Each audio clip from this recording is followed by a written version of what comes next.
Welcome to Success in Motion. Join us as we dive deep with top leaders, entrepreneurs, and professionals, uncovering strategies to grow, scale, and succeed.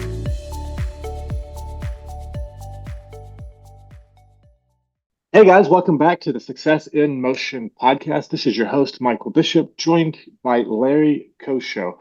Larry is a really interesting guy. He has over 43 years in the oil and gas industry. He is one of those famous landmen.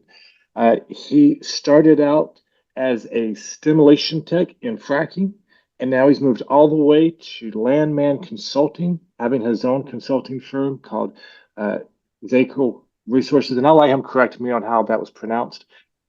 He is a geologist, an economist, an attorney, and a land specialist, all rolled into one. Larry, welcome to the show. Thank you, Michael. Did I say the name of your company right? Yeah, it's Zakle Resources Company. Yes. Zakle Resources Company.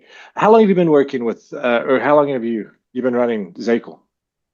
I formed it in 2008 and have been going on since, to the present day. Nice. So give us a snapshot of what Zakle does, what it looks like today, and where you're headed. Yeah, when I first started the company, I could see that there was a need for someone with my experience and my knowledge base that I could, help an organization in the oil and gas side of it and provide a service where I could, do, negotiations, I could do acquisitions, I could do due diligence on those acquisitions, and kind of, put a business development concept together where could be a front, for individuals, for private, and even for, public corporations where I could, kind of do some business development work under the kind of under the radar, so to speak. And so that's kind of what I got started. I got off in doing a lot of international stuff. I found that very interesting. At the time, I knew nothing about international stuff, and just along the way of just using my network, my contacts and stuff, I come across a couple of individuals that helped me, get into that international arena, dealing with different, countries, different governments, that kind of stuff. That's a tough business to be in. It's very network friendly. You got to know somebody to be able to get your foot in the door.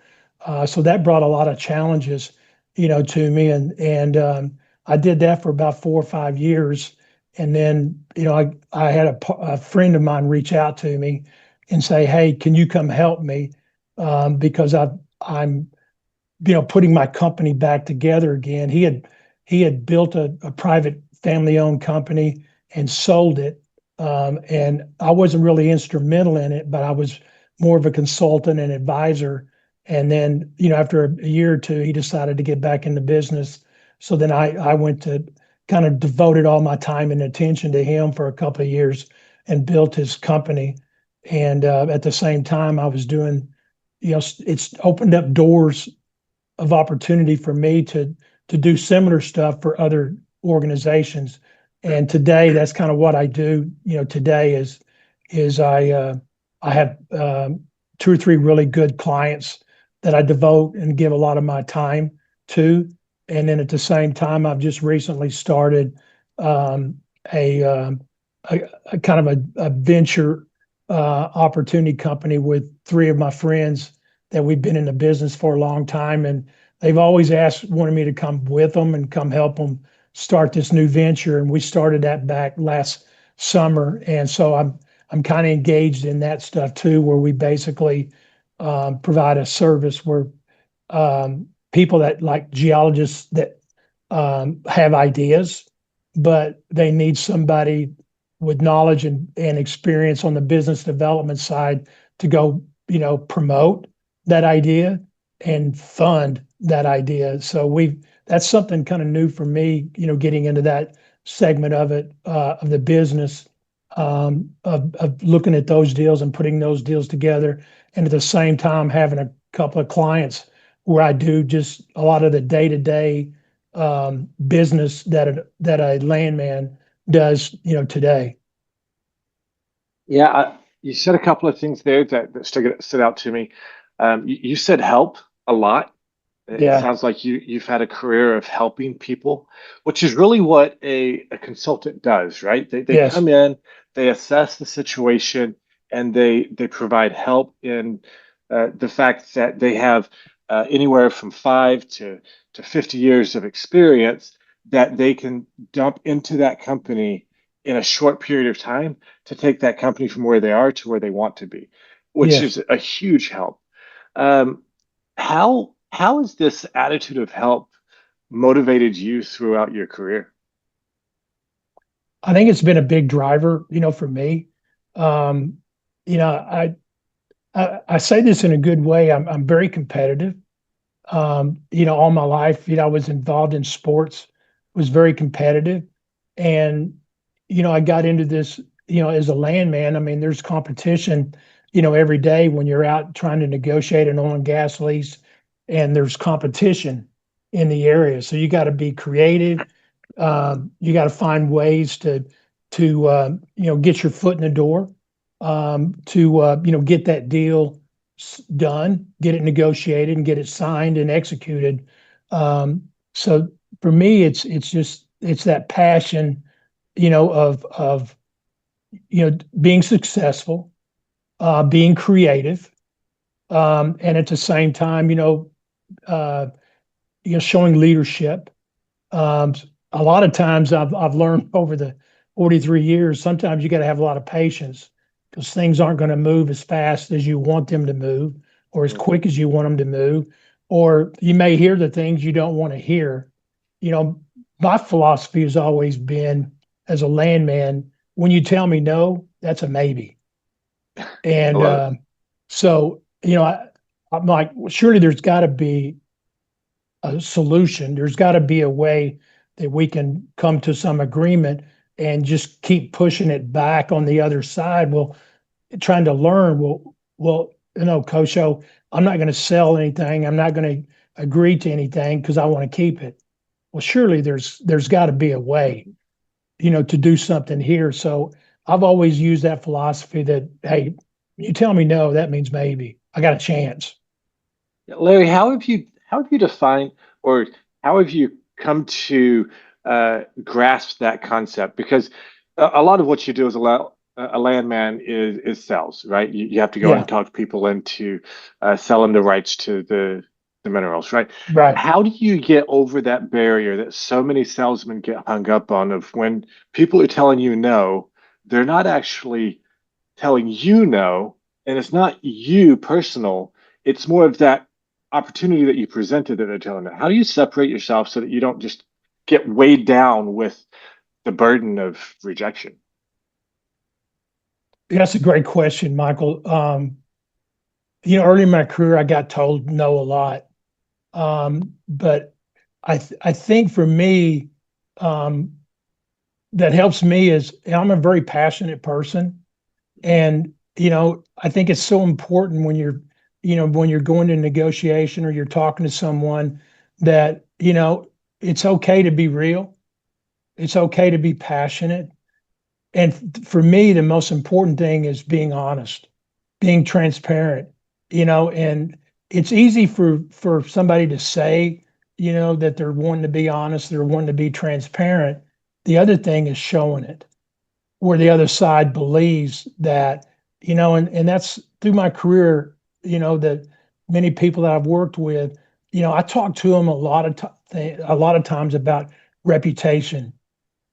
What you control your reputation, how you act, how you lead, how you don't lead, how you respond, how you treat people. That's all tied to your character and your reputation. And I got to agree that starting out it was not easy.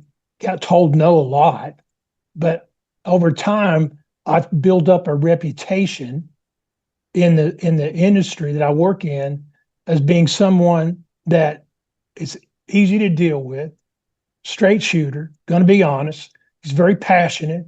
If he says he's going to do it, he's going to do it. I think that one of the things I learned early in my career was it's really good for your credibility when you before you go into negotiation with someone or talk to someone that you got to know what you want and what you want and what you can do and what you can't do. So many people will just get on the phone, not do any prep work, and just start a phone conversation, and bang, out of left field, they get hit with a question that they don't know the answer to. Now, right there, now you put a little bit of that doubt in that mind of the person on the other side that, I want to deal with someone that can make a deal. Can you go ahead? It doesn't just put the doubt in their mind, but it rattles you as the salesperson when you can't answer that question and you don't have a quick way to navigate that. You get rattled, and they can see it, you can feel it, and now the rest of the conversation is going to be a little more awkward.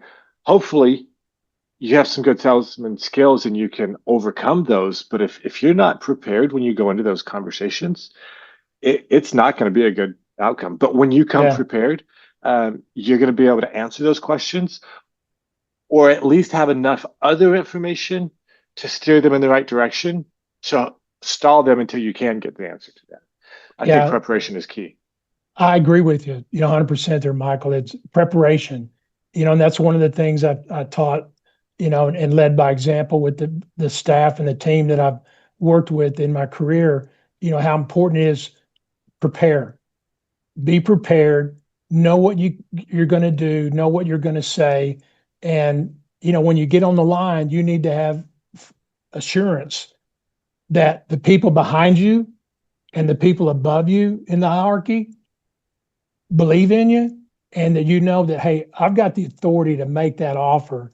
And if they accept it, I got the authority to agree to it and say, we got a deal, and now let's paper this thing up and get it executed and, complete the transaction.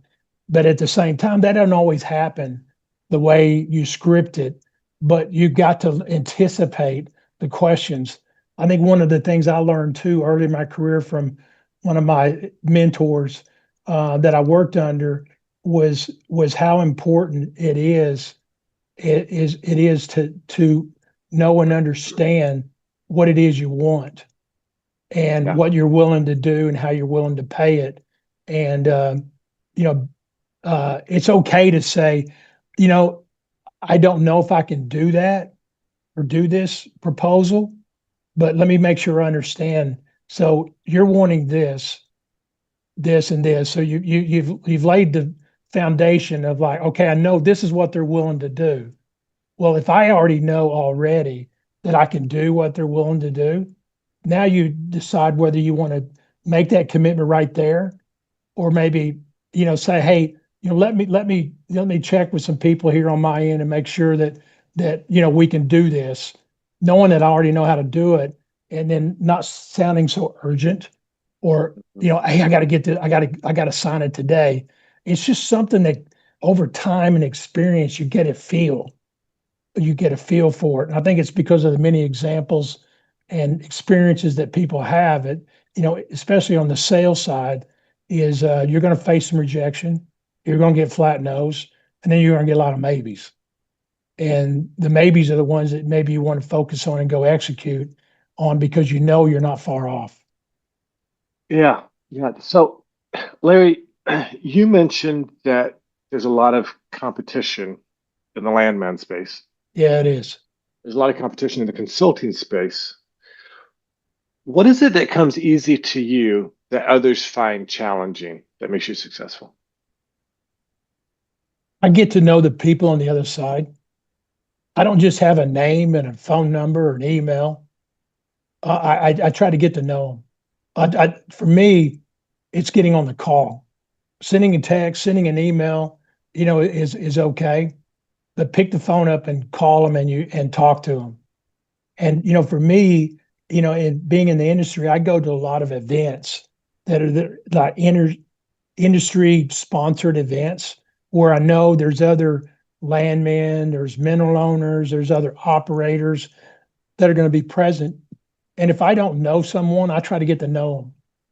And it's maybe you don't have a lot of time to get to know them, but at least you get to know their name. You know who they work for. You kind of know what area that they're working in. And it's always casual to kind of add hey, you know, um, is there any hot areas that you're aware of where there's a lot of activity, there's competition, that kind of stuff? It's amazing when you ask those questions what people tell you. Yeah, people really like to talk about themselves Yep. and what they do.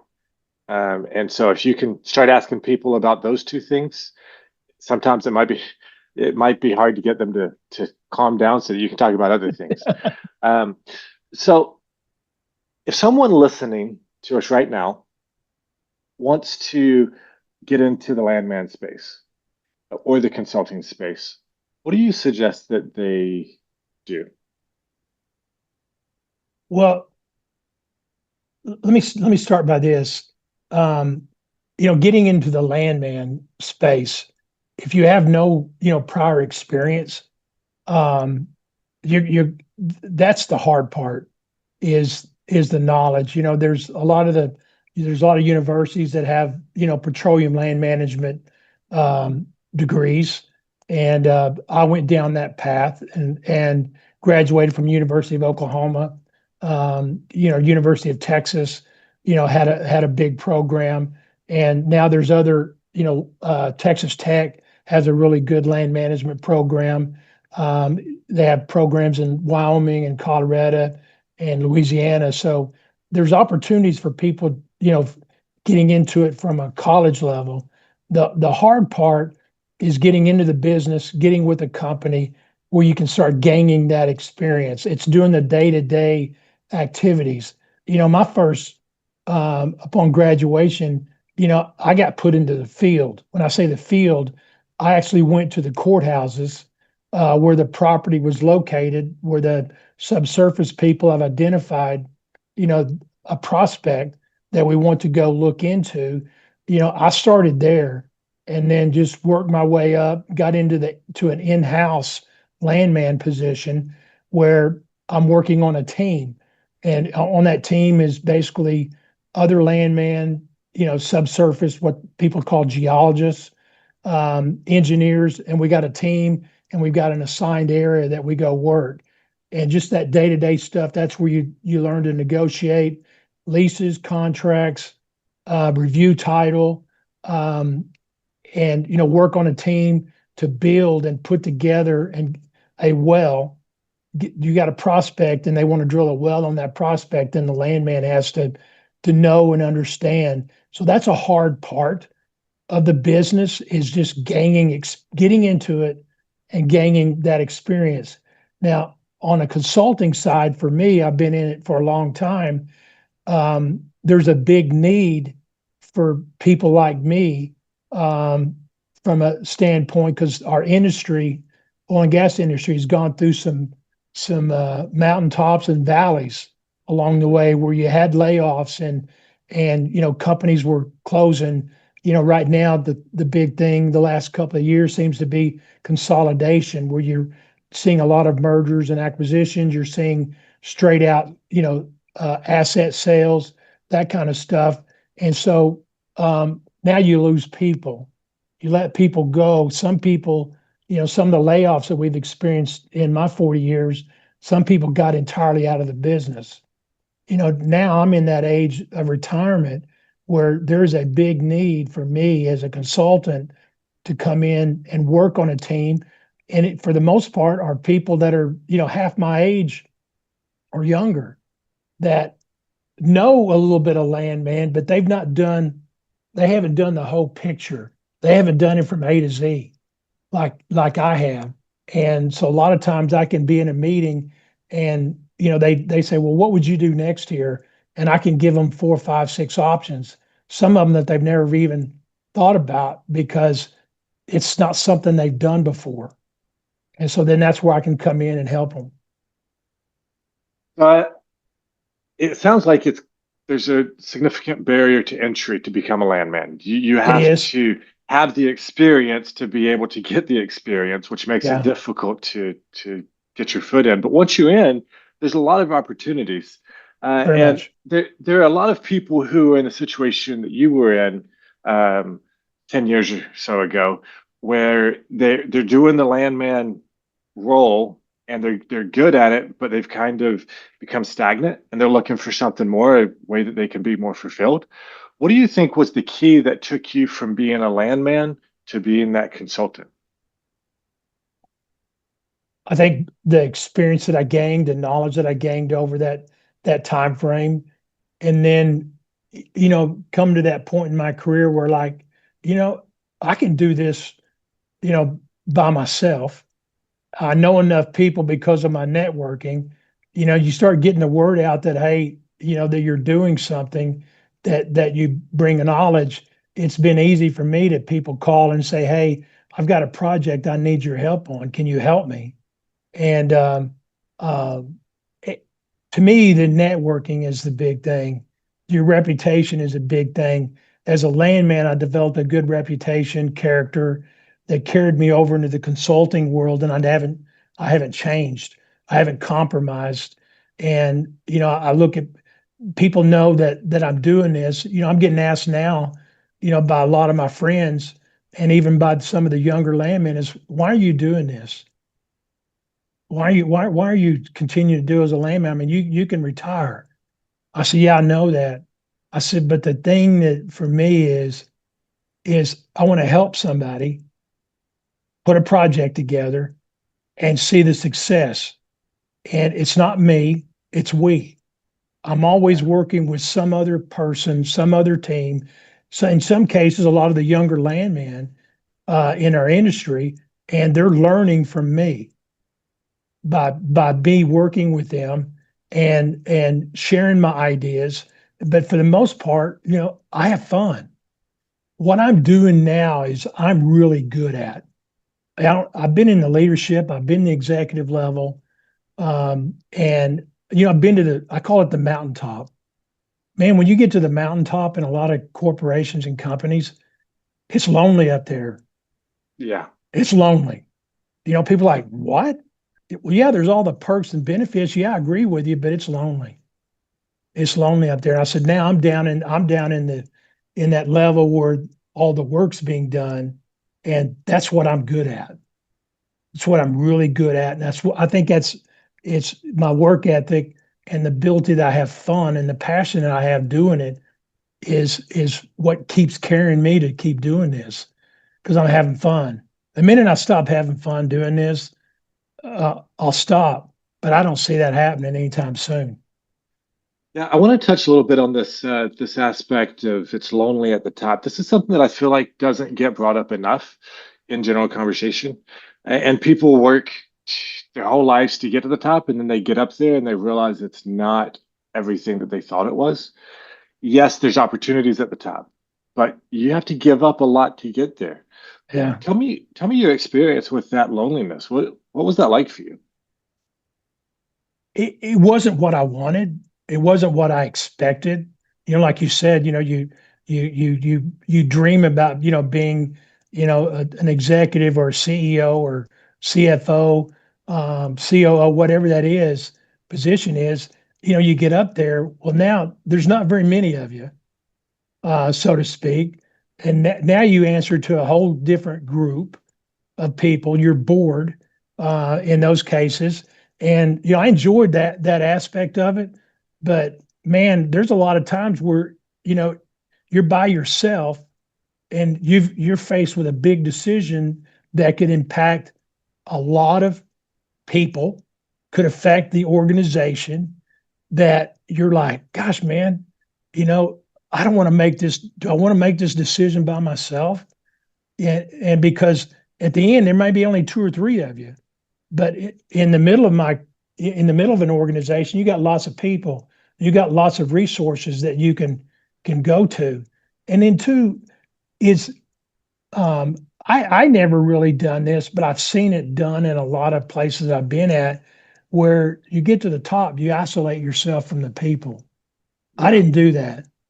I mean, for me, it was a matter of rolling up my sleeves and doing the same thing that they did. I got asked often by some of my peers in the executive level, well, why are you still doing, putting a well together? Why are you working a prospect? And I'm like, man, it's it's a great opportunity for me to show the people that I lead how to do it because I talk about it and I use what I'm doing as an example, as a teaching tool. Yeah, there's a lot of people who they take the weight of the entire company on their shoulders, Yeah. and it becomes a burden that they just don't know how to handle, and they don't know how to share that burden. They feel like they're the only ones who can make that decision, and so they have to make it. And right or wrong, it's their decision, and that's one way of doing business, right? But if you can surround yourself with good people, it doesn't have to be that way. They Yeah. might not be the one who's making the final decision, but they can help you get to that. They can help you justify your decision or give you reasons why you're making the right decision and help you know that you're making the best decision instead of just, well, I'm going to throw a dart at the wall today. And if it hits yes, then I'm going to go yes. If it hits no, I'm going to say no, right? I think that phenomenon, if it's lonely at the top, is something that entrepreneurs and people who are striving to climb the ladder need to be aware of. And then they also need to be aware of that, yes, it can be lonely, but it doesn't have to be Have to lonely. be. Yeah. You can and should build a good team around you who you can rely on without giving up your duty as the head of the company or whatever it is at the time, Yeah. right? Um, so if let's uh let's move on from this topic a little bit, and I want to hear about some of, besides the loneliness, what's the biggest challenge that you had to overcome? For me, I think it was early in my career. Um, I just had this discussion with some men at a breakfast meeting I was at. Um, when I first, growing up and going through high school and even through most of my college career, I, I was more of an introvert and I listened. I mean, a lesson that my mom taught me and my brothers is sometimes it's better to listen than to speak. And so I literally took that, for meaning until, I got to about the fourth or fifth grade. And, the teacher's telling my mom that, hey, he doesn't talk a lot in class. He doesn't ask a lot of questions. She said, is he listening? Yeah, I really think he is. And he said, well, that's how he is. And today, being in my profession, being an introvert is probably not a good thing. And for me, when I first got out of college, um, somebody said something to me that resonated with me that basically changed me from the standpoint that I got asked, we're like, how did you get this job? Why did they hire you? Well, what do you mean? Well, you're not flashy. You're not dashy. You're not a big talker, that kind of stuff. And it's really amazing that for me to wonder how I got a job. I got asked that in an interview. And, after I got my first job, well, how did you get this job? I would have never hired you. And that resonated with me. And it caused a spark inside of me to change. I didn't get mad or didn't get upset, but I started thinking about it. Well, I can understand what he's saying from because, I grew up in the country. My accent gives me away for sure. And, but, when I got put in the field, that was the best place for that company to put me in the field because I did things in the field, stories I, could, spend a lot of time on talking about. And, one in particular that stood out to me is we needed to get a signed document by the surface owner so we could start construction and build a pad and move a rig in 2 days. Well, this was back in a time where you didn't have computers, you didn't have cell phones. The only thing we had was whatever payphone was at the town or the nearest town that you were in. And I I showed up at the guy's place. He's cutting wheat, and he said, "Dude, I ain't got time to talk to you." And I'm cutting wheat, and I ain't got time to mess with you. I said, "Man, we got to move this rig in. I really don't care about that. I'm caring about my wheat." And I said, "Well, can I hop on that tractor over there and help you?"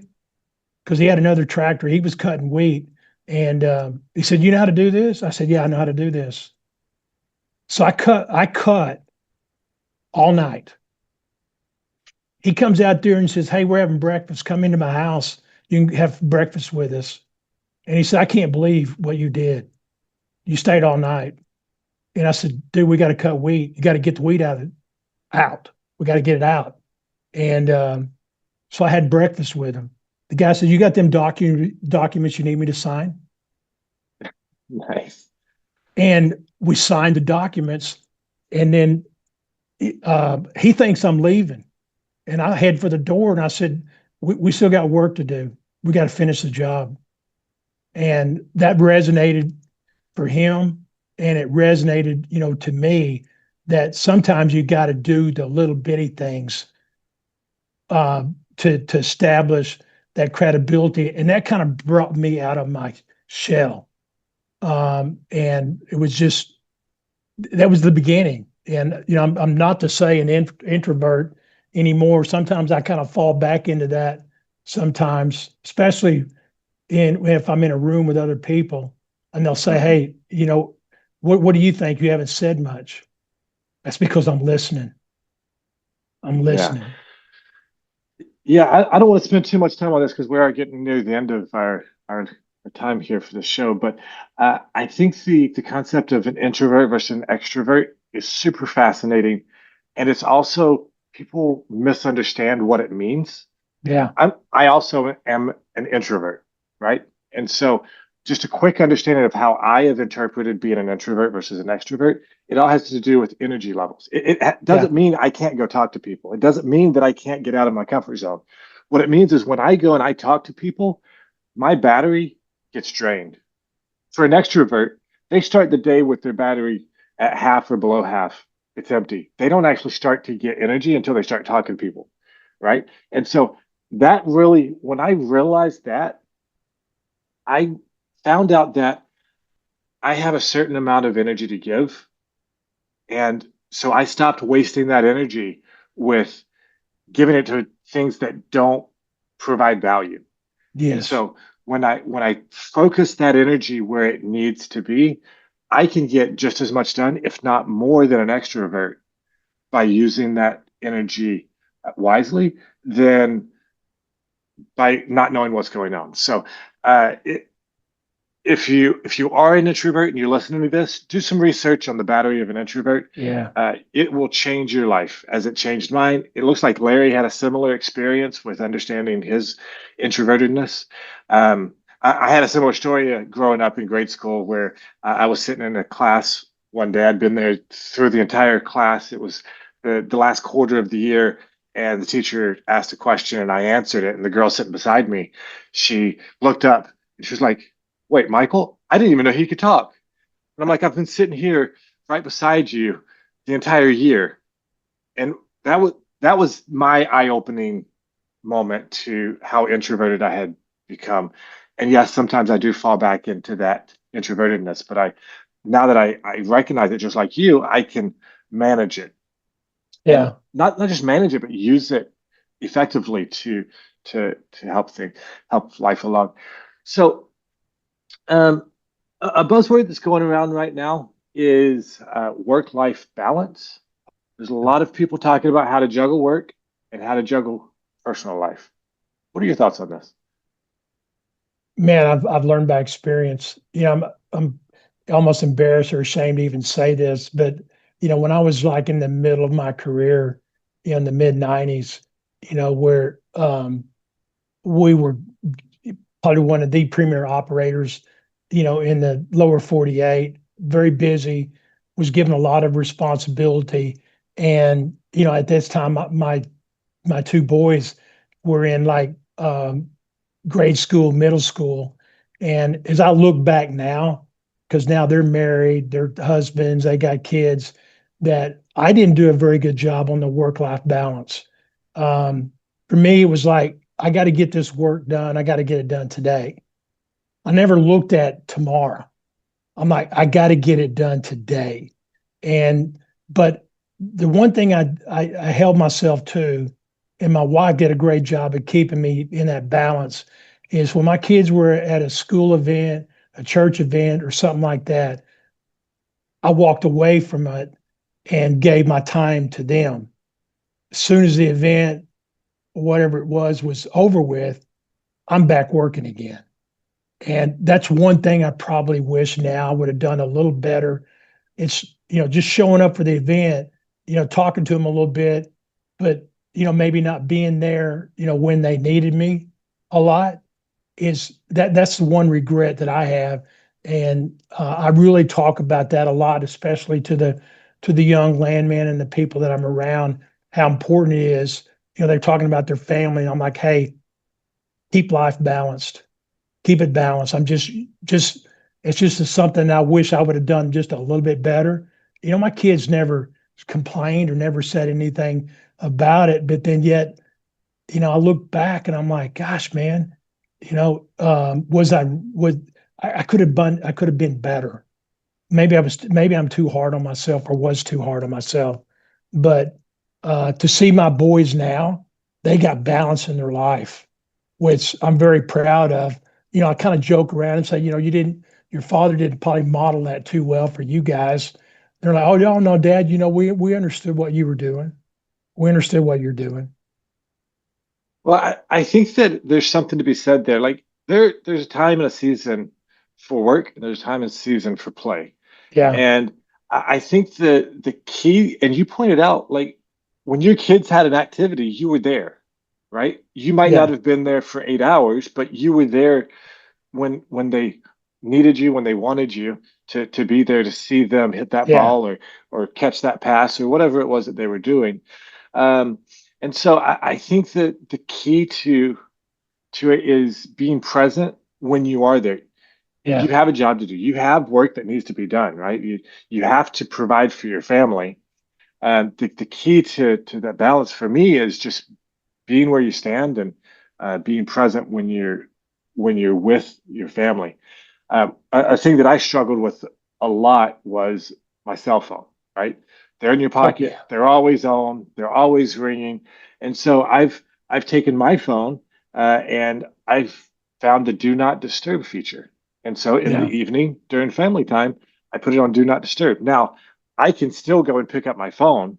I still receive message. I just don't get notifications. And so if I go during that time to pick up my phone, it's a logical choice that I'm making, not the yeah. world calling me and distracting me from where I want to be.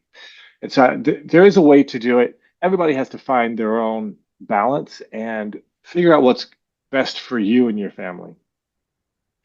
Well, as we are wrapping up our interview, what exciting plans or initiatives do you have in the works over the next 6 to 12 months?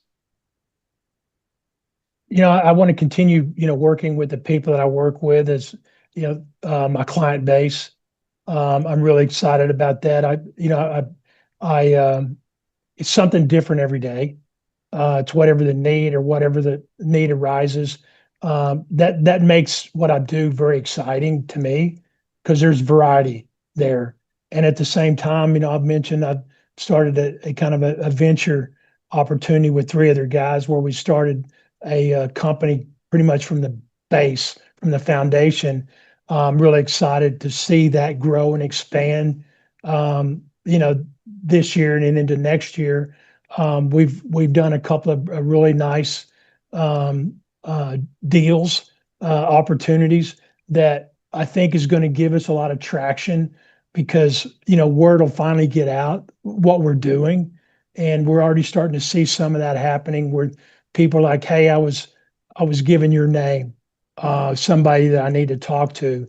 To me, that's great advertisement that somebody saw what we did for them and they're telling other people about that. So that's what, for the next, year, I want to continue to work that on the side, those side business. It's not enough for it to be a full-time position, but at the same time, it's very gratifying for me because it allows me to utilize some of the skill sets, and experiences that I have that I can, work with these other partners that I'm teaching them the same thing that I know that they don't know. They're not landmen. They're geologists or CFOs or engineers that want to understand how land, plays a big part in what we do. Nice. That sounds like you have some pretty big things on the horizon. I hope that goes well for you. Thank you. Well, Larry, thank you so much for your time today and sharing some insights and tips with us. If people would like to get to know you a little bit better, if they'd like to find out more about what a landman is or anything that you have to share, how should they reach out to you? Well, I can share, my contact information, my cell phone. I've got an email address, and of course, I'm on LinkedIn as well on social media. I even have people reach out to me. A lot of people reach out to me on LinkedIn because they'll see my profile and they'll ask me if we can talk. I mean, I talk to a lot of people. People want to call me and talk to me. Run things by me. I welcome that. And at the same time, I tell these people and I'll tell you and your audience that anything that I hear, anything that people tell me, I hold in confidence. And it's not something I go and use, for benefit or whatever. It's a conversation that I hold in high regard and don't mind helping anybody because, as I said earlier, I'm in that part of the career where I want to give back, and I am giving back to my industry by just being a consultant, being an advisor, being somebody that they can just talk to about a situation or, how would you do this or what can we do here type stuff. So that I'll be more than happy to share that information however we need to and encourage people they want to reach out to me. Yeah, if you want to just go ahead and say that right now, and so that people can get it as they listen to us. Okay, my cell phone is 405-312-3930. And my email address is my first initial is L, and then my last name COSHOW at Zakle, that's ZACALE resources.com. Awesome. And what was your LinkedIn profile? It's my name. I'm sorry, I don't know what because most usually I just copy and paste it. But if anybody just types me in as Larry Coshow in LinkedIn, it'll pop up because I'm the only Larry Coshow that I'm aware of that's on LinkedIn. Nice, and they can verify that by the company that you work for or that you've created, Zakle Resources. Yes. Okay. Well, Larry, thanks for sharing that. And guys, this has been a fun conversation with Larry, the landman consultant. We'll see you guys next time. Thanks. Thank you. Thanks for tuning into Success in Motion. Want to share your story? Visit successinmotionpodcast.com/guest to apply and be featured on the show.